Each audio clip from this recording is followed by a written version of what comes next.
जैन बच्चों, इस समय आप लोग महामना इंस्टीट्यूट के यूट्यूब चैनल से जुड़े हुए हैं और इस चैनल में मैं आप सबका स्वागत करता हूं। आज हम लोग class 12 physics Hindi medium NCERT book के 7th चैप्टर प्रत्यावर्ती धारा यानी अल्टरनेटिंग करंट के अंतर्गत हम लोग परिपथ जिसमें धारिता C या संधारित्र जिसे कहते हैं और प्रतिरोध R दोनों श्रेणी क्रम में जुड़े हों, ऐसे परिपथ का आज हम लोग अध्ययन करेंगे। और जैसा कि आप जानते हैं, इस समय हम लोग विभिन्न प्रकार के परिपथों का अध्ययन कर रहे हैं।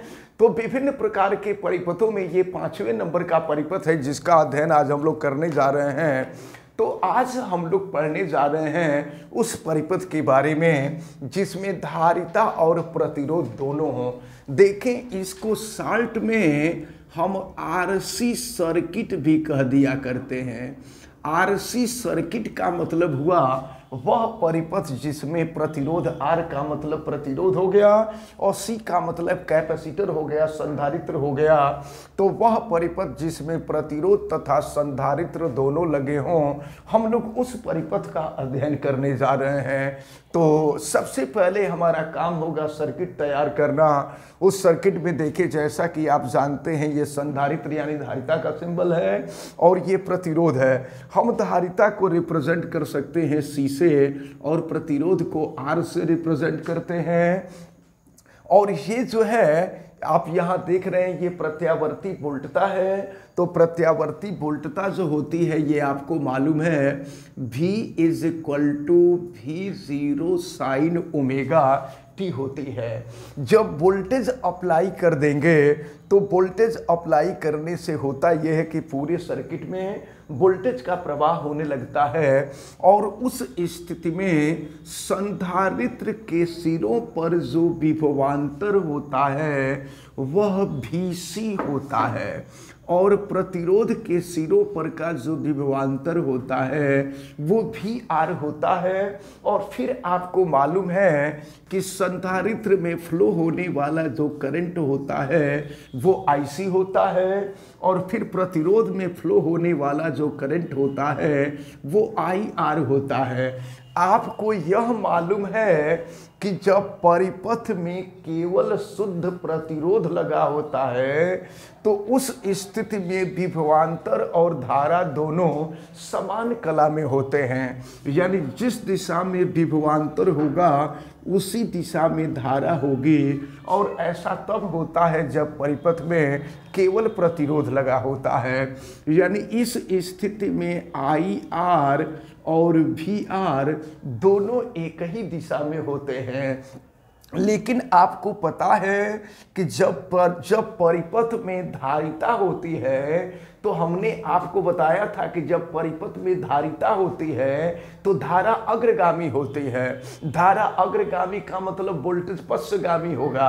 और एक बात आप ध्यान में रखे रहिएगा कि धारा को हमेशा x अक्ष के तरफ दिखाते हैं। वोल्टेज की दिशा को हम भले परिवर्तित कर लें लेकिन धारा की दिशा को हम कभी परिवर्तित नहीं करते हैं।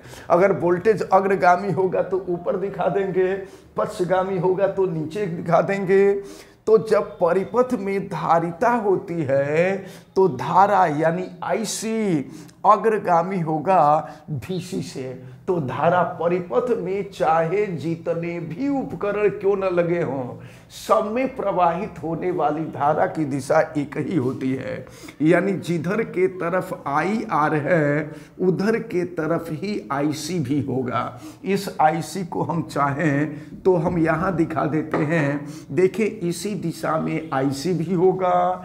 अब इसके साथ साथ विभवांतर, जब धारा अग्रगामी होगी तो धारा अग्रगामी का मतलब विभवांतर पश्चगामी होगा। विभवांतर को हम नीचे के तरफ दिखा देंगे यानी ये हो जाएगा VC। तो इस प्रकार आप अच्छी तरह से माइंड में रखे रहिए कि जब परिपथ में प्रतिरोध और धारिता दोनों लगे होते हैं तो उस स्थिति में IR और IC दोनों एक ही दिशा, दोनों समान कला में होते हैं। और आपको मालूम है IR का मतलब रेजिस्टेंस में फ्लो होने वाला करंट, IC का मतलब होता है कैपेसिटर में फ्लो होने वाला करंट, तो आई आर और आई सी दोनों समान कला में होते हैं, परंतु वी सी जो होता है वी आर से 90 अंश पश्चगामी होता है। तो अब जो है अगर हम यहाँ से चतुर्भुज का निर्माण करें, तो चतुर्भुज का निर्माण करेंगे तो फिर आप देखें हम यहाँ से इसको मिला देते हैं। अब एक बात आप याद रखे रहिए, जब ये इधर के तरफ भी आर है तो चूंकि उसके समांतर ये है तो ये भी आर हो जाएगा, इधर के तरफ भी सी है तो ये भी सी हो जाएगा। अब जरा ध्यान पूर्वक देखें तो भी आर इधर के तरफ है, अगर दिक्कत होती है तो आई सी और आई आर एक तरफ दिखा देते हैं। अब देखें इधर के तरफ जो है ये भी आर है और इधर के तरफ भी सी है, और हम मान लेते हैं कि भी आर और भी सी का जो परिणामी है वह भी है, और फिर इसके साथ साथ हम ये भी मान लेते हैं कि भी आर और भी सी का परिणामी भी आर से फाई डिग्री का कोण या फाई कोण बना रहा है। अब जरा ध्यान पूर्वक देखें तो ये कोण के सामने की भुजा लंब हो जाएगी, ये आधार हो जाएगा, ये कर्ण हो जाएगा, क्योंकि यहाँ पर बनने वाला जो कोण है वो 90 अंश है और 90 अंश के सामने की भुजा कर्ण होती है। तो अब हम यहाँ पर इस त्रिभुज में, त्रिभुज का अलग से हम नाम दे देते हैं, ये ए, इसको बी, सी और डी। तो त्रिभुज ए बी सी में हम पाइथागोरस प्रमेय का प्रयोग कर रहे हैं, त्रिभुज ए बी सी में। और आप बता देंगे पाइथागोरस प्रमेय से, जरा ध्यान सुनिएगा, यहाँ भी आर और भी सी का जो परिणामी है वह भी है। अब हम पाइथागोरस का प्रमेय लगा दें तो यहाँ पर देखें कर्ण का वर्ग यानी AC का स्क्वायर इज इक्वल टू हो जाएगा AB का स्क्वायर और प्लस हो जाएगा ये आपका BC का स्क्वायर। वैल्यू हम रखते हैं AC की वैल्यू भी है तो ये हो जाएगा भी square is equal to AB की जो वैल्यू है ये VR है, VR का स्क्वायर, और फिर BC जो है ये VC हो जाएगा VC का स्क्वायर। अब जरा ध्यान पूर्वक देखें, आपको मालूम है कि V इज इक्वल टू होता है I इंटू R ओम के नियम से, तो प्रतिरोध के सिरों पर का विभवांतर VR है और प्रवाहित होने वाली धारा IR है, तो VR is equal to IR into R हो जाएगा। या अच्छा, अब जो है एक चीज और हम आपको बता दें, चूंकि दोनों स्थितियों में प्रवाहित होने वाली धारा एक समान होती है।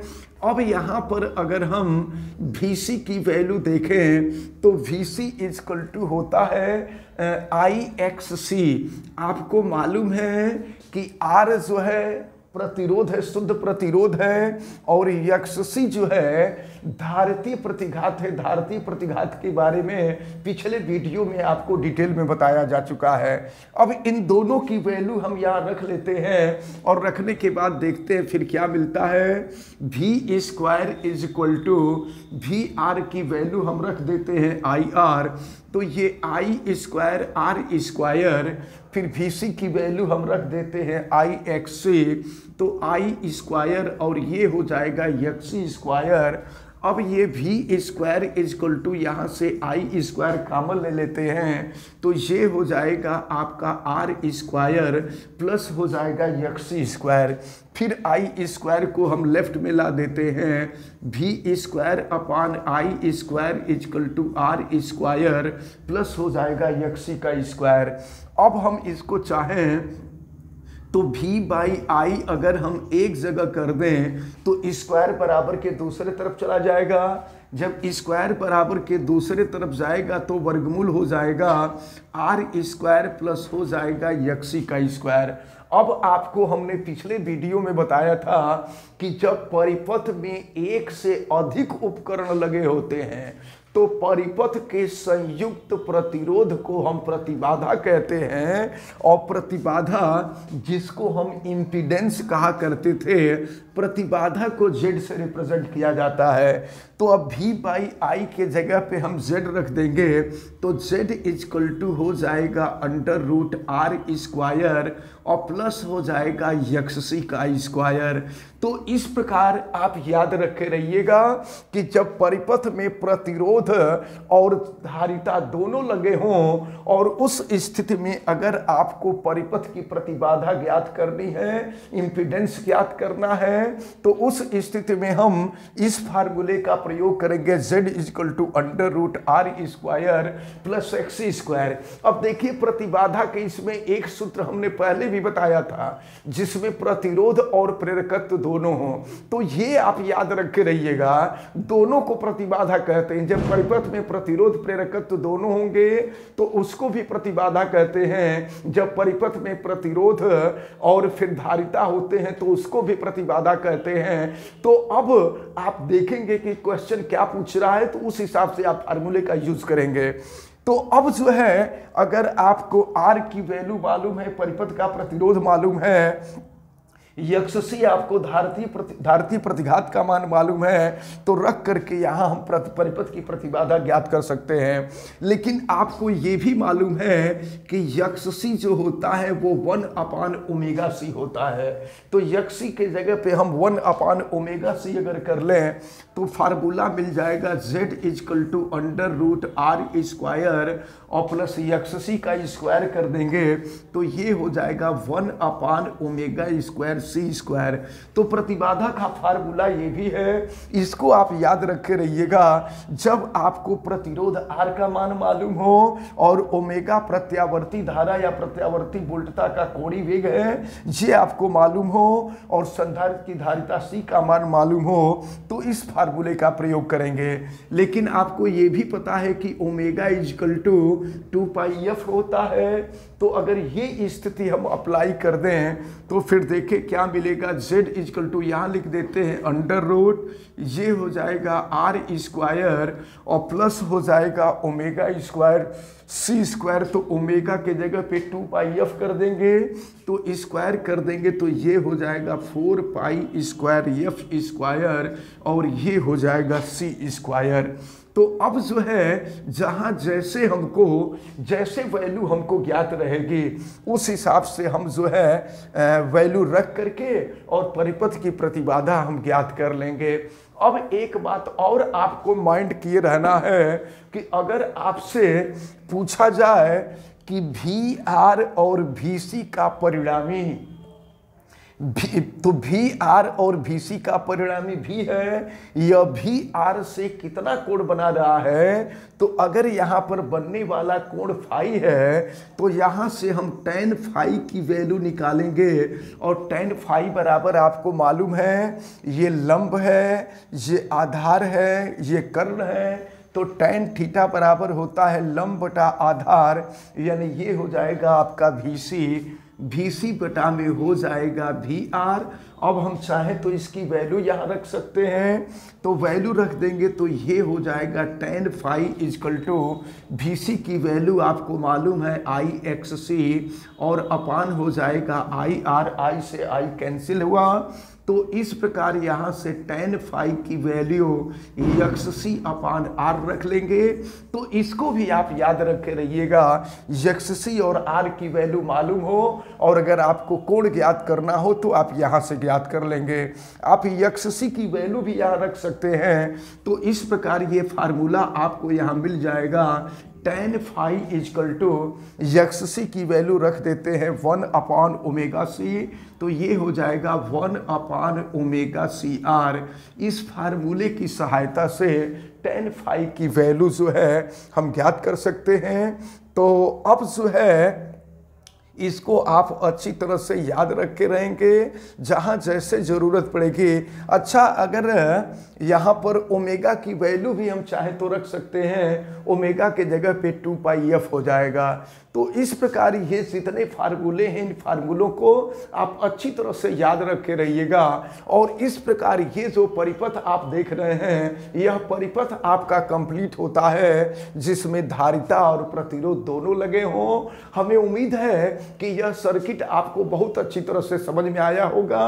अब इसके बाद जो अगला सर्किट हम लोग देखेंगे उसमें हम लोग पढ़ेंगे कि परिपथ जिसमें प्रेरकत्व एवं धारिता दोनों हों, और फिर इसके बाद हम लोग देखेंगे कि वह परिपथ जिसमें प्रेरकत्व, धारिता और प्रतिरोध तीनों हों, तो उस परिपथ को हम लोग देखेंगे। फिलहाल हमें उम्मीद है कि आज ये जो परिपथ बताया गया है ये परिपथ आपको अच्छी तरह से समझ में आया होगा। आप वीडियो को लाइक जरूर कीजिएगा और अगर आप चैनल पे नए हैं तो चैनल को सब्सक्राइब भी कीजिए, बेल आइकन को भी प्रेस करें। और अगर किसी प्रकार की कोई दिक्कत समझ में आती है तो आप हमें कमेंट करके बतावें भी। आप सभी लोगों का बहुत बहुत धन्यवाद। जय हिंद।